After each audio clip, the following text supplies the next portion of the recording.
How's everybody doing? Doing good. Thanks for having me. Appreciate being here. I haven't spoken to a group in a long time, actually. Normally, I would do a lot of schools and kids and clinics, for basketball purposes and things like that. Go to hospitals and whatnot. But this is good practice for me, actually. But yeah, I'm from Ontario, Canada. Yeah. My little Canadian over here, as I just discovered. That's cool. West Coast versus East Coast here. What's better? Anyway, but yeah, so I grew up in a small town called Stony Creek, Ontario. About 45,000 people in this town, predominantly like Europeans, if you will. So I was kind of like a handful of black kids in the neighborhood, if you will. Not even, I think I was the only one, basically. Pretty much, but that's because, I grew up more with my Italian roots, and my mother's from Italy. So yeah, everyone got on the boat after the war and came over to Canada, set up shop and stuff. But yeah, I played all kinds of sports. I played soccer, it was my first love. Played that for about 10 years, and traveled around the country doing that. So I have a passion for that. I played football, I played volleyball, did a little baseball. Hockey I did not do that. But brother can ice skate. I promise you, I can ice skate. That's fun. Maybe I'll share that video with you guys one time. Ice skate. But yeah, so I played all those sports, and then I kind of discovered basketball. And basketball was I probably picked up basketball, just my early teens there, when I was like 12, 13, 14 years old. And I went that direction because I had a really bad injury with football. My father was a football player. He played CFL, Tiger Cats. So he was training me in football, and a bad injury with my knee, and he just got scared, and he said he had a lot of injuries himself, and just pushed me in another direction.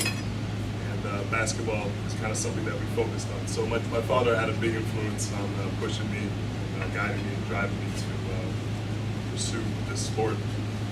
And so I was good. I found out I was good in my little town. You know what I mean? Tall, athletic, black guy. Overall, the little tiny Italian. Anyways, I got love for my name. But yeah, and so I kind of got discovered in that area there. I had some coaches and people that were pretty big advocates, and and they had their outreaches and stuff. And somehow a school in one of the outer cities heard about me and got a hold of me. And you're not supposed to recruit outside your districts and things like that, right? But that's what happened. And I was really fortunate to have an opportunity to go to a larger school in the city, and that opened up my eyes to other experiences. And it was an urban city, so big melting pot. Came around other kids that were like me, you know what I mean? And they were great athletes as well. So it was just like another learning curve for me to step up my game. And those guys had a lot of influence on that. But we had a really good team. We had a really good team. We were top in the country for all those years there. #1 in Canada. And we had a really good coach, Mark Walton. Was his name, cared a lot about the players, and he saw a lot in us and provided a lot of opportunities with his networking. And so we do a lot of traveling, we get a lot of experience in the U.S., which is another whole style of game and play. And yeah, so my game just kind of evolved in that way. It was great. And we had, towards my senior years, I started getting letters, just started coming out of nowhere, recruitment. Syracuse was a school that recruited me. Penn State was another one. Villanova. I can go down the list. Had a few visits, and I actually committed to a school, Indiana University of Pennsylvania, IUP, and I was committed to go there until I got a phone call one day from a good friend of mine, teammate. His name is Carl English, another Canadian. He's from Newfoundland, and he was recruited, highly recruited as well, and they gave him a scholarship to University of Hawaii, actually. And he called me up one day and he was like, what would you think about going to school to University of Hawaii? How would that work out for you? I said, I never imagined coming to Hawaii on any other instance. Maybe my honeymoon or something like that, or vacation when I'm retired or something. I mean, that's just kind of what Hawaii was to us then, right? Just this magical thing. And so this is just coming out of nowhere. I said, heck yeah, I want to go to Hawaii and play. And it just kind of, I guess, I don't know if it turned into kind of a package deal in that sense. Nobody actually recruited me from Hawaii, so so I was like, is this a good idea? I don't know. And but I had some good big advocates on my side, and they were talking me up, and they were respected, and the coaches and staff, but just kind of went off the word of who I was and what I've done, and the potential, I guess. And next thing I know, I'm on a plane, no visit, I don't know what I'm getting into, and here I am in Hawaii, and just everything is just kind of surreal being here. So, do I need this? You gotta give me the mic now. But yeah, so I had a really awesome career at the University of Hawaii. Great time. Made a lot of friends, teammates that I consider family to this day. We stay in touch with each other. And it was a unique team that we had put together at Hawaii. As a result of the coaches' great recruiting. And at the time, they were kind of reaching out and grabbing guys from internationally and going overseas and doing a lot of scouting that way. And we had a unique team, an interesting team. There were about 7 different nations on the team at one time. It wasn't an American school or what I mean? You think you have American guys on the floor playing basketball, but you have all these different countries just representing the school. So that just made for a great environment, I think. We're all coming from different places, kind of know what we're getting into, open-minded, being open-minded, and just kind of we learn from all of each other's experiences, and just really helps kind of grow us and develop us into the individual I am today. And I cherish those times a lot. We had a couple of WAC championships, which wasn't really expected at the time. Everything just kind of came together, and yeah, it was a great year. The first WAC championship we won, and we went to Big Dance, March Madness. We played Syracuse was the first team, right? And that's a big team to play. Jim Boeheim there, and they rocked their zone on us. I remember, which made it quite difficult for us. But there's something I do remember about that game, and I scored the first 2 points. I had to do it. But yeah, so that's coming from where I'm coming from, and I never expected to get to the the big dance and doing something like that. It was pretty awesome.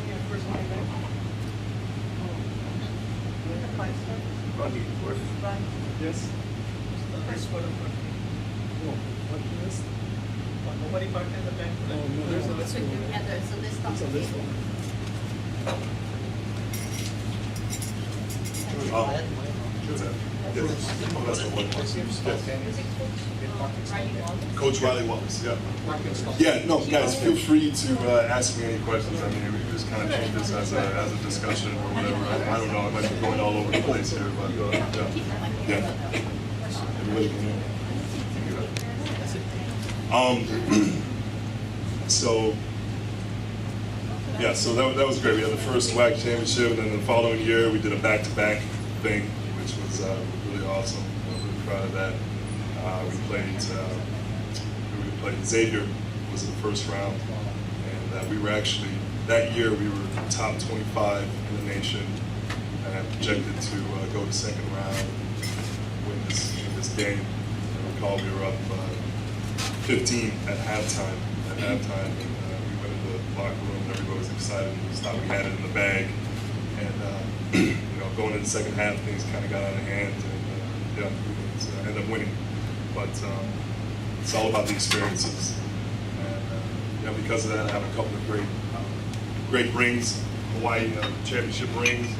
And I remember doing interviews and being so, I wouldn't say cocky is not the word, but just confident that I could wear 4 rings on a hand at one time, with my career. But I got two valuable, lovely rings there. But no, I mean, I had great success, and I couldn't have done it without my teammates, without my coaches, without that support. We had great support, great love from the fans and everybody. People I consider, true and dear to me to this day. My Hanai family. Yeah, that's great.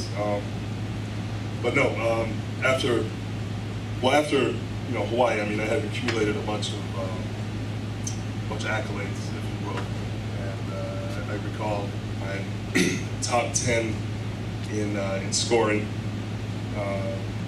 rebounds, and points of all time at the University of Hawaii. So I'm proud of that. I've played the most games ever in the University of Hawaii.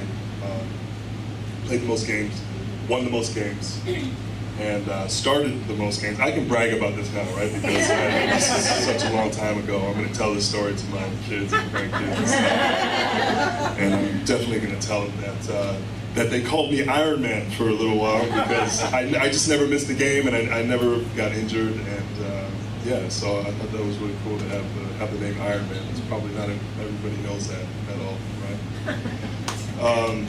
So I take that with me. But then I had to finish my school, and school was really important to me, and I didn't want to be a statistic at all. I really wanted to graduate and finish my degree. And so I stayed an extra year to finish my sociology degree.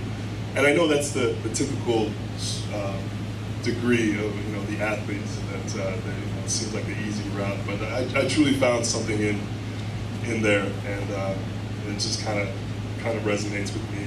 I do like sociology, demographics, and I like studying groups of people. Kind of a people watcher myself, so but yeah, we don't have to get into all of that. But yeah, I remember that year I'd taken a year off to finish my degree, and then the following year I finished my degree, I graduated, and I was actually really tired with basketball. I just kind of wanted to discover something else that Hawaii had for me, maybe take a break. And so I found myself framing homes, doing construction, and I was making ends meet that way. I had a friend, a contractor, he was a masonry guy, and so I would do a lot of work with him, and he would help me out. And I just recall one day, one hot day, I was up on the roof, and I had my Michael Jordan shorts on, real long and baggy, and just kind of stood out from the rest of the construction guys there. And I had Sperry topsiders on, and I'm literally just on the top of the roof, right on the edge there, and I'm just kind of hammering away and looking down and thinking, this is really dangerous, I'm like, Phil, you have boat shoes on right now, and you're building a house, so it's ill prepared here. And I just thought, yeah, what if I fell, and all these types of things going through my head. And that was kind of like an epiphany for me, like a moment where I said, you got to do something different, you know what I mean? And you got to go play basketball. You put all this time in your life dedicated towards basketball, you got to get something back from it.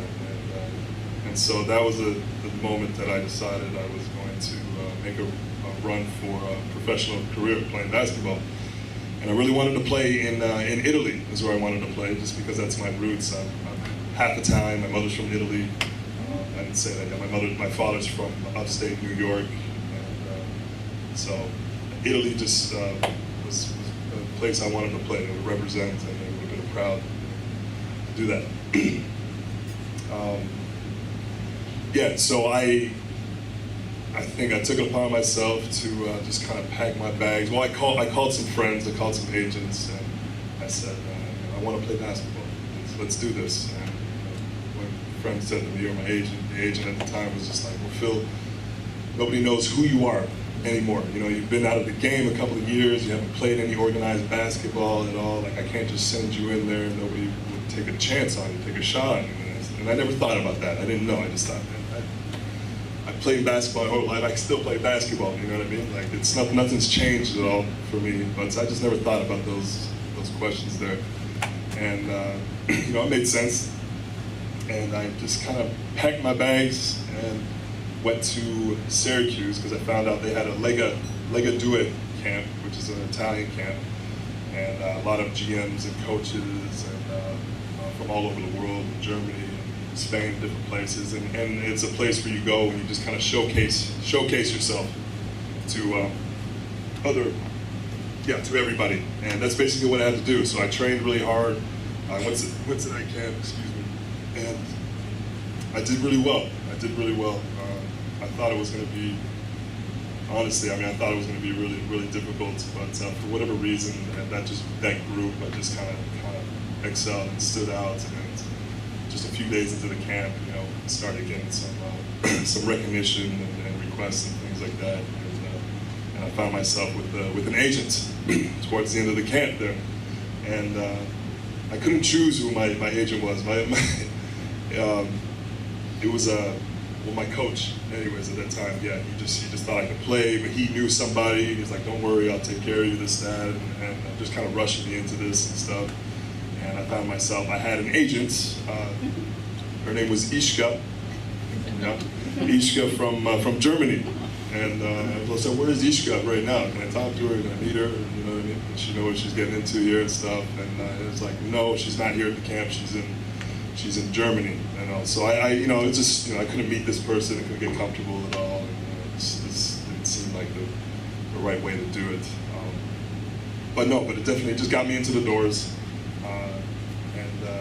I found myself in Italy playing basketball. So one team wanted to take a chance on me, and they did kind of like a little training camp. Well, I didn't know it was a training camp at the time. I just thought, okay, this is my team. I'm here. You know, they just didn't give me all the information, right? And so I'm practicing, I'm playing, I'm going through routines. I'm with the team. I said, this is my team. And one day the guy just came down and was like, "Well, we've been watching you." And I said, "Well, that's great, you've been watching me." You know what I mean? And then he told me, it's just like, we like you, and we want you to stay here. And I said, well, in my head I'm thinking, I'm already here, wasn't I? So, it's like, thank God I wasn't acting up or messing around. I took it pretty seriously, and I just maintained my performance, I guess. And he's like, he had a contract ready for me right there. And that was just the start of my Italian career. I played all over Italy. I played all the way up north, down south. I was in close to Milano, close to Rome. I played in Sardinia. I was in Sicily as well. So the whole experience, and I hope cherish to this day. But yeah, I don't know. Does anybody have any questions about Italy at all or anything like that? You speak Italian before you went? Yes. I couldn't speak Italian before I went. I knew the basic stuff. My mother spoke a little bit of Italian to me, but it was more like the second generation of cousins that the family decided to go back to the roots and was going to teach everybody about the heritage, speak the language, and so the older cousins were just like, well, why couldn't you guys give us that? You know what I mean? I would have loved to speak in Italian already now. But I was able to pick up the language when I got to Italy, just being rooted into to everything there, and the coach was speaking Italian, my teammates spoke Italian and stuff, and so I just kind of being in that situation just picked it up really well. So I always say, se vuoi parlare italiano, possiamo parlare un po', imparato tanto, però dimenticato un po' adesso. So I just say, you know, if you want to speak Italian, we can speak Italian. I've learned a lot, but right now I've forgotten some of it, so you know, I'm a little rusty. But yeah, anything else you guys want to ask there? What is it like to play up there? Or Yeah, it's a good game. They recruit a lot of Americans to kind of give that fast-paced kind of action basketball. You know, they want to see some dunks. They want to see some of the American guys put up 30, 40 points a game. It's pretty cutthroat if you're recruited as an American. You know, and if you don't perform, they'll send you away, and they'll have somebody come in right away. And for me, I didn't fall under the American category. I was considered an Italian, I guess, right? So I didn't have that pressure on me, which was nice. I'm just kind of like a more all-rounded player, you know, that I put a lot of effort and heart out onto the floor, and that way. And so I wasn't expected to do all of that. And I fit in well with a lot of teams. So for them, it was still like kind of having an American on the team, right? Basically, the way they looked at it in that sense. Yeah. So, but you know, it's a lot of fundamentals, big time shooting game out there, definitely. And it's, you know, it's not, at the time I wouldn't say it was so physical. You know, I don't think that when I was playing, I mean, I like to play physical, but the referees just wouldn't let us play sometimes, and I would find myself in foul trouble, right? Anybody remember that? UH days? Yeah. What do you expect? Football player playing basketball. Yeah, how about that, right? So, yeah, so, but just Italy was great for me because it was part of my heritage. I was able to learn the language and just kind of embrace everybody, made a lot of friends and family over there as well. So, yeah. So Steve, your mom's relatives, there's a lot of them? Yeah, I had cousins, I had some aunts and uncles that would travel around and come and see me at some of the games, and so it was nice, and I was comfortably out there because a lot of players tend to jump from country to country, and it was just nice to be established and situated somewhere and not have to deal with all of that, you know. Yeah. So yes. how many years have you played there? I was out there 6 years, Wow. 7 years playing out there, yeah. And it was, I guess, just kind of coming to the end of the career, and I just remember kind of talking to my wife. I don't, you know, it's not all what it's made out to be. You know, it could be kind of a big stress playing out there, right? I mean, but you know, I just didn't know how long I could keep up with it, and you know, I wanted to have a child. And I just kind of seen how a lot of athletes, you know, they have their kids, but you spend so much time away from them. And, you know, do a lot of Skyping and FaceTime and all that stuff, especially at the early stages, you know, 3 months old and 4 months old. I just didn't want to miss out on all that stuff. So the timing was really great. So you know, the way I say, you know, my daughter, she was made in Italy, and yeah, so we came back to Hawaii, and we had her over here, and I just haven't gone back to basketball since then. And I don't necessarily miss it. You know, I just think you know, everything for a reason. That was a chapter of my life, and it opened up a lot of doors for me, a lot more opportunity, especially coming back to Hawaii. And it can be difficult to establish yourself here and situate yourself, but you know, thank goodness for University of Hawaii, and that just opened up a lot of doors for me. and then and playing ball, I was able to make some good money over there and save a lot of money, and we moved into the fitness industry, right? So, but it wasn't that easy. I mean, at first I just didn't know what the heck I wanted to do when I got back here, right? I spent a lot of time just at home and just trying to figure it out, but what type of sales I might go into. It was going to be real estate or maybe a broker or something, and like to learn something, a new craft again, right? But I had always talked about moving into the fitness industry, and it's kind of a thing a lot of my teammates discussed. And we'd like to have our own performance center or fitness center or gym, because that's just kind of our lifestyle, and I enjoy that. I enjoy that aspect of it. But something I left out here, now I met this guy over here, Brian Watkins. He was a personal trainer at the time, but we had connected, and he would take care of me every summer. I'd come back, and he would train me and keep me in shape and stuff. And we had just maintained a really good connection, and we had always talked about opportunities. I mean, I remember times trying to get him to come out there to Italy, right overseas, and train the team and get him a job there. And we talked about maybe opening up something in Europe or in Italy, and who knows? We're just kind of dreaming about different things, right?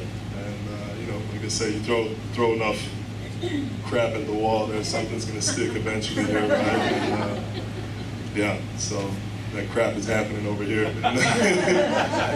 But no, it's great, and we acquired Hard Catch Fitness, and it's been a journey. It's been an adventure. Just a real blessing to have the opportunity to grow something, build something, and provide the service, and fitness, and better everybody in the community and stuff. So. We try and give back to the community and involve ourselves as much as we can that way as well. But yeah, any other questions at all, guys? Yeah, please. So when you decided to finish up your career, how come Hawaii was the home? Because you are from Canada, right? Yeah, no, good question. Just Hawaii. I spent so many quality years here in Hawaii. I came out here when I was 19 years old, and I was forced to stay here until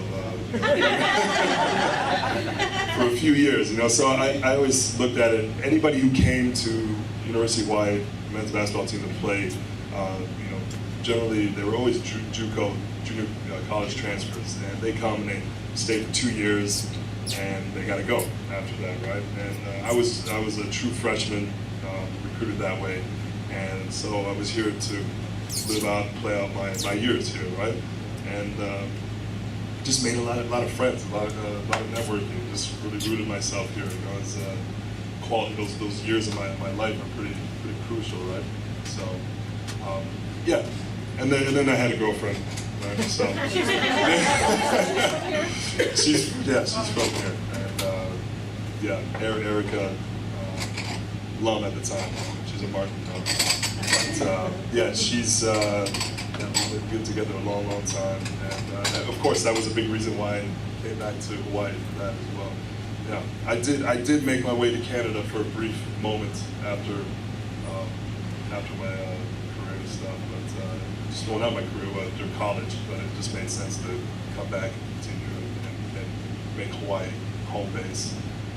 Just didn't make sense to go back home. It didn't make sense to go back home. Not that everybody was just kind of doing the same thing there, but this is the reason why I left there, to open up other doors, and, go down another path here. So, yeah. Anything else, guys? That's interesting to ask. I don't know what else I can offer. Yes. What's your favorite move? My favorite move? Basketball. Good question. I always like to put on a good dunk if I can here and there, you know what I mean? That's always a crowd pleaser, but yeah, if I had to say the one thing I lived off of in college was just the little sweet elbow jumper, I guess. I don't think anybody really guards that shot really well. It's just kind of like a little open space, and People was like, I dare you to shoot it. Go ahead. Yeah, so that little area, the little sweet spot for me.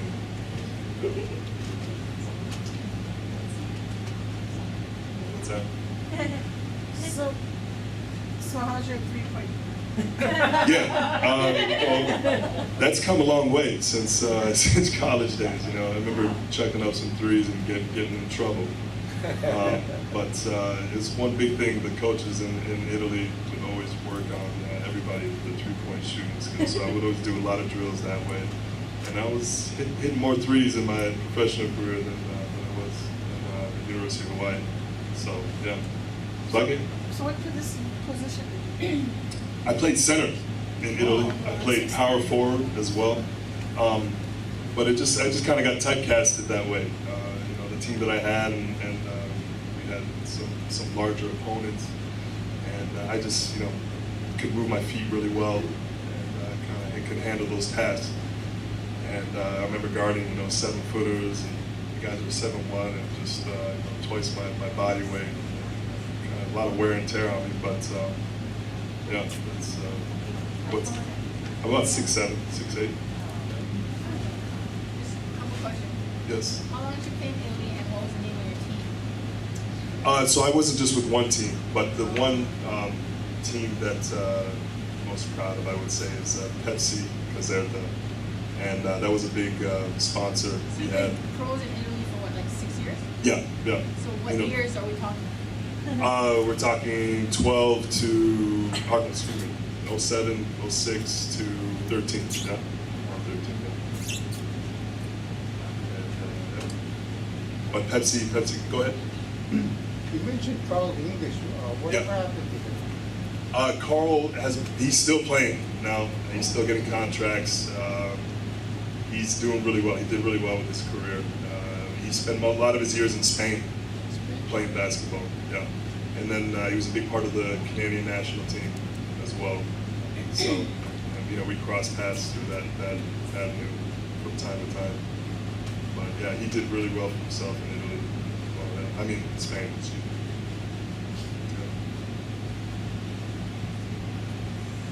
I have a question. Sure.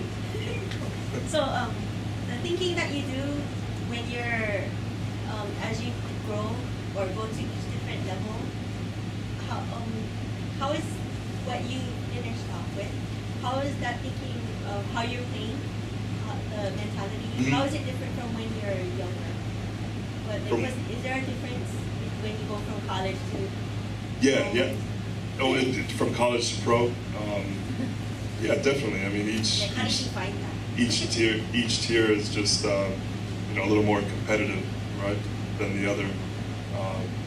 But you know, mentality is the same. I mean, it's just hard work. You know, a lot of hearts, and you know, the will and desire, and just discipline. You know, to always improve at each level. You know, I always feel like if a lot of guys were given the opportunity to play in the NBA and just be associated with that type of skill level, I mean, you can, you know, acclimate and grow within a system like that, you know. So it's just kind of a good player kind of adapts to what he's exposed to, I guess, right? So yeah, that's kind of my mentality in each chapter here, and transitioning from basketball to the fitness world. Running the business, operating the business. You know?